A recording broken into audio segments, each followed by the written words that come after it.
Halo semuanya, jadi di video kali ini aku bakal ngejelasin kalian secara singkat mengenai master data dan juga blueprint modul purchase sesuai dengan tugas aku sebelumnya. Nah, jadi yang pertama di sini aku buka dulu drive kumpulan tugas dari kelompok aku, yaitu kelompok 2 manufacturing. Nah, selanjutnya di sini aku pilih master data yang pertama.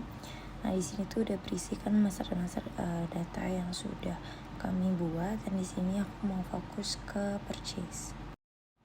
Nah, jadi di file master data purchase ini terdiri dari 4 file, yaitu ada vendor price list, ada purchase agreement, ada outstanding PO, dan juga yang terakhir ada master vendor.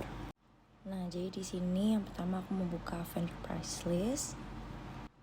Nah, di layar ini udah bisa kelihatan ya isi dari vendor price list. Ada vendor price list atau start, ada vendor price list atau end, ada vendor product name, ada product, quantity, dan juga price list. Nah, di sini aku udah isi dari modelan vendor ini ada menggunakan 4 vendor, yang dimana satu vendor ini bisa jadi menyediakan beberapa dari produk yang diinginkan. Di sini juga kuantitinya juga dapat bisa dilihat, dan juga price listnya sendiri. Selanjutnya kita kembali ke halaman sebelumnya, dan sekarang kita beralih ke purchase agreement.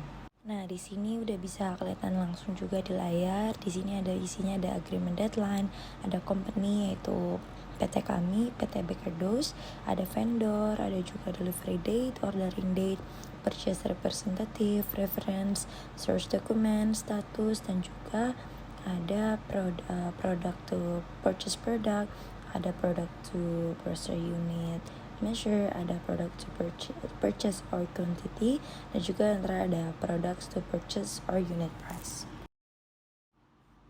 Nah, selanjutnya kita kembali juga ke halaman sebelumnya, yaitu sekarang kita pilih ke outstanding PO. Nah, sudah dapat dilihat juga di layar. Di sini ada isi-isi dari outstanding PO ini, ada vendor, ada order deadline, ada source document, ada order lines atau produk, ada order lines quantity, order lines unit of measure, order lines unit price, dan juga ada order lines taxes. Nah, di sini itu udah ada nama vendornya. Di sini aku ada 4 vendor. Terus juga ini barang-barangnya sesuai dengan kebutuhan dari PT kami. Di sini ada kuantitinya dan sampai juga taxes dan penghitungannya. Nah, selanjutnya kita kembali ke menu sebelumnya. Lalu sekarang kita memilih master vendor. Nah, di sini juga bisa langsung kelihatan isi dari master vendor. Di sini ada nama dari vendornya, ada juga city atau kota di mana dia ada, negara, email, sampai mobile phone, terus spesifik jalannya, ada zip, sampai juga di account receivable. Nah, bagian master vendor sudah selesai dari 4 data tersebut. Sekarang saya akan langsung pindah ke bagian blueprint purchase. Nah, jadi sudah nampak di layar. Ini adalah purchase Baker Dose di bagian blueprint. Nah, di sini kita bisa lihat, dan aku disclaimer, aku bakal ngejelasinnya itu secara singkat aja ya untuk mempersingkat waktu. Nah, di sini tuh dari mulai ini blueprint ini dibuat untuk merancang cara konfigurasi sistem PT Baker Dose di masa mendatang menggunakan aplikasi Odoo, dan penerapan Odoo bertujuan untuk membuat standar proses yang berlaku khusus di PT Baker Dose. Nah, di sini di akhirnya bisa dilihat di layar.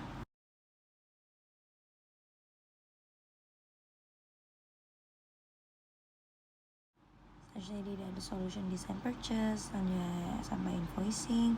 Nah, ini basically apa yang ada di bagian purchase di sini yang dapat bisa kita jangkau di bagian modul ini. Nah, untuk sisi bagian lainnya kalian bisa pause saja videonya untuk melihat ada apa saja yang ada di bagian blueprint purchase.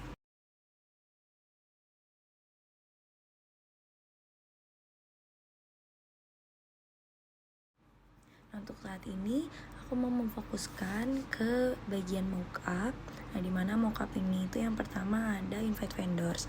Nah, jadi sebelum kita melakukan transaksi dari purchase, dan sini aku mencontohkan dari skenario aku yaitu P2P, dimana kita harus membuat 3 user, dimana itu ada bagian purchase yaitu ada Novi Purchase, ada HB Inventory, dan juga ada Farel Finance. Nah, yang dimana itu ini tuh pasti memiliki job desk yang berbeda-beda dan pastinya sangat berkaitan untuk keberlangsungan P2P. Nah, di sini selanjutnya itu ada mockup. Nah, 1A yaitu approval request for quotation. Nah, di sini tuh kita udah masuk ke user purchase. Kita bisa di pojok kiri, pojok kanan atas itu ada Novi Purchase.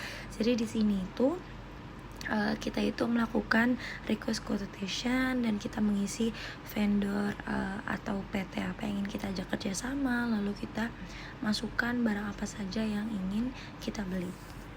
Nah, selanjutnya di mockup 2 ini ada add products, dimana di bagian sebelumnya di bagian request for quotation itu kan ada kita memasukkan produk apa yang ingin kita beli. Nah, jadi sebelum kita bisa memasukkan itu, kita harus memasukkan produk untuk menjadi daftar list yang nantinya kita bisa langsung pilih.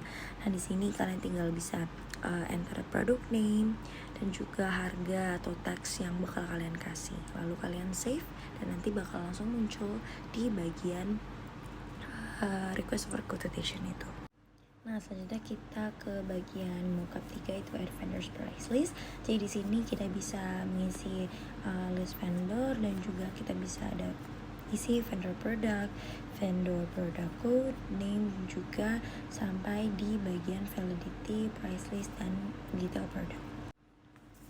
Nah, di sini selanjutnya kita ke bagian mockup 3A. Di sini ada add categories. Di sini itu ada di bagian purchase product categories, dan dimana ini bisa dibuka di bagian menu, bukan purchase tapi di menu utama admin. Nah, di sini kita bisa langsung mengisi kategori apa yang ingin kita masukkan sebagai produk yang kita inginkan. Sini kita juga bisa mengubah dari mulai costing method, dari mulai rutesnya, dan segala macam inventory valuation-nya. Nah, di sini kita sudah sampai di step terakhir dari proses P2P, dia itu di bagian bills. Nah, di sini itu udah adalah lanjutan dari bagian purchase sebelumnya yang sudah mengkonfirm dari hasil pembelian. Nah, di sini adalah arti bahwa ini sudah dibayar. Itu ada contoh, ada tulisan di bagian kanan atas itu adalah in payment. Sini sudah terjawab dan pembayaran itu melalui cash. Jadi ini menandakan bahwa P2P-nya itu sudah sukses. Nah, untuk detail dari pembahasan atau proses dari P2P itu sendiri itu ada di video aku sebelumnya. Nah, disitu kalian bisa cek detail dari tutorial P2P.